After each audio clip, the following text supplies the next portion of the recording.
राम राम। इन खबर हरियाणा देखने लग रहे सो आप और मैं हूं आपकी गिला स्वाति का दिन। संसद सत्र के छठे दिन लोकसभा और राज्यसभा दोनों सदनों में राष्ट्रपति के अभिभाषण के बाद धन्यवाद प्रस्ताव जो है उस पर चर्चा हुई। और लोकसभा में विपक्ष के जो नेता है ना राहुल गांधी, उनने किसाना का, अग्निवीरा का और जो नीट का पेपर आजकल लीक होने लग रहा है वो मुद्दा उठाया। लोकसभा में राष्ट्रपति का अभिभाषण की चर्चा के बाद ना राहुल गांधी ने एक इसाद बयान दे दिया, जिसके बाद जो है ना संसद में हंगामा मच गया। भाषण की शुरुआत में राहुल गांधी ने भगवान शिव जी का फोटो दिखाया और स्पीकर ओम बिरला ने नियम के तहत आपत्ति भी जताई, पर बाद में वो मान गए और उन्हें अनुमति दे दी। सर, शिव जी की फोटो नहीं दिखा सकते सर? एक मिनट माननीय सदस्य। सर, शिव जी की फोटो मना है सर? एक मिनट सर, मना है तो रख देता हूं सर। नो, एक मिनट सर, क्या इस हाउस में शिव जी की फोटो दिखाना मना है? माननीय सदस्य, आप बस ये बता दीजिए माननीय सदस्य सर, मना है या नहीं? कोई भी चित्र को दिखाने के तो शिव जी का चित्र इस हाउस में दिखाना मना है। यहाँ पे दूसरी चीजों के चित्र दिखाए जा सकते हैं, मगर शिव जी का चित्र नहीं दिखा जा सकता। अगर मैं कह रहा हूं कि हमें इनसे प्रोटेक्शन मिली और मैं समझाना चाह रहा हूं कैसे प्रोटेक्शन मिली, आप मुझे चित्र नहीं दिखाने दे रहे हो। राहुल गांधी ने शिव जी के गले में पड़े और सांप, डमरू और हाथ की जो मुद्रा है ना उसके बारे में व्याख्या करी और केंद्र सरकार पे जो है निशाना साधा। राहुल गांधी ने कहा कि इस्लाम, सिख, जैन, ईसाई और बौद्ध सभी धर्मों में शांति और हिंसा का संदेश दिया जावा है, पर खुद हिंदू करने वाले 24 घंटे नफरत करे हैं। सारे के सारे महापुरुषों ने अहिंसा की बात की, डर मिटाने की बात की। डरो मत, डराओ मत,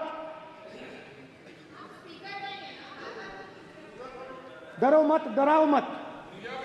और दूसरी तरफ शिव जी कहते हैं डरो मत, डराओ मत, अभय मुद्रा दिखाते हैं, अहिंसा की बात करते हैं, त्रिशूल को जमीन में गाड़ देते हैं। और जो लोग अपने आप को हिंदू कहते हैं वो 24 घंटा हिंसा हिंसा हिंसा, नफरत नफरत नफरत, असत्य सत्य असत्य।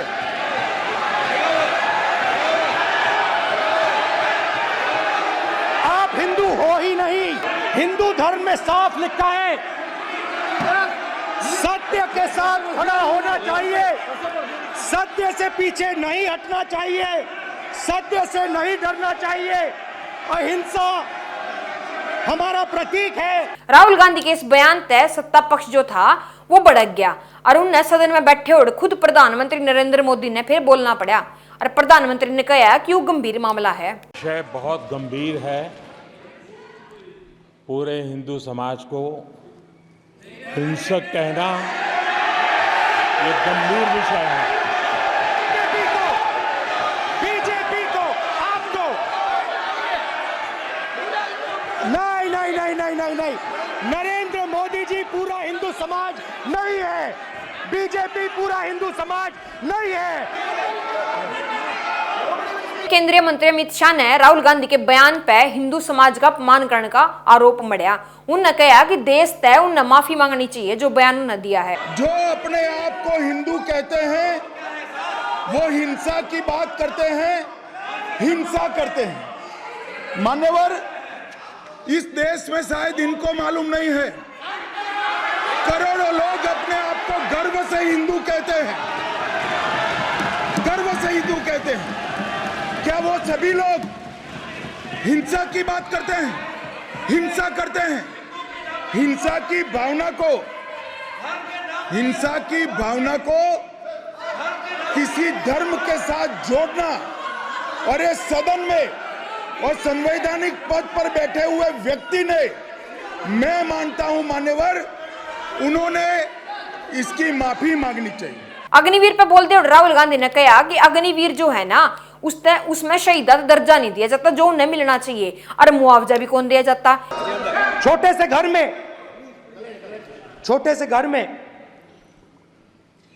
अग्निवीर शहीद हुआ, लैंडमाइन ब्लास्ट में शहीद हुआ। मैं उसे शहीद कह रहा हूं, मगर हिंदुस्तान की सरकार उसे शहीद नहीं कहती। नरेंद्र मोदी उसे शहीद नहीं कहते हैं, नरेंद्र मोदी उसे अग्निवीर कहते हैं। उस घर को पेंशन नहीं मिलेगी, उस घर को कॉम्पनसेशन नहीं मिलेगी, शहीद का दर्जा नहीं मिलेगा। एक जवान और दूसरे जवान के बीच में फूट डालते हो कि एक को पेंशन मिलेगी, एक को शहीद का दर्जा मिलेगा, दूसरे को नहीं मिलेगा, और फिर अपने आप को देशभक्त कहते हो। ये कैसे देशभक्त हैं? इसमें संसद में बैठे रक्षा मंत्री राजनाथ सिंह ने आपत्ति जताई। उन्होंने कहा कि हर शहीद को 1 करोड़ रुपए दिया जावा है आर्थिक तौर पर मदद खातिर। गलत बयानी करके सदन को गुमराह करने नहीं की सर, कोशिश गलत नहीं है सर, गलत नहीं है स्पष्ट सर, कर देना चाहता हूं कि गलत युद्ध नहीं है के सर। दौरान अथवा सीमाओं की सुरक्षा के दौरान यदि हमारा कोई अग्निवीर का जवान शहीद होता है तो उसके 1 करोड़ रुपए की धनराशि सहायता के रूप में उसके परिवार को मुहैया कराई जाती है। इस प्रकार की गलत बयानी से सभी को गुमराह करने की कोशिश नहीं की जानी चाहिए संसद में। राहुल गांधी ने आगे कहा कि पूरा देश जाना है कि ये जो सेना की स्कीम है ना, सेना भी जाना है इसने, यह स्कीम सेना की नहीं है, यह प्रधानमंत्री के चाइनीज ब्रेन यानी कि चाइनीज जो दिमाग है उसमें तली गिर रही है। उन्होंने कहा कि रोजगार तो आपने खत्म कर रखे हैं, अब नया फैशन निकाल रखा है नीट वाला। एक प्रोफेशनल स्कीम जो है ना वो अपने कमर्शियल स्कीम के में तब्दील कर दी गई है, और जिस तक गरीब मेडिकल कॉलेज में नहीं रह सकते, बालक उड़ा पढ़ नहीं सकते, और ये जो पूरा एग्जाम का तरीका है ना यो अमीर बालक का खातिर रखा गया, गरीब का बालक नहीं पढ़ पाता। आप देखते रहो इन खबर हरियाणा। राम राम।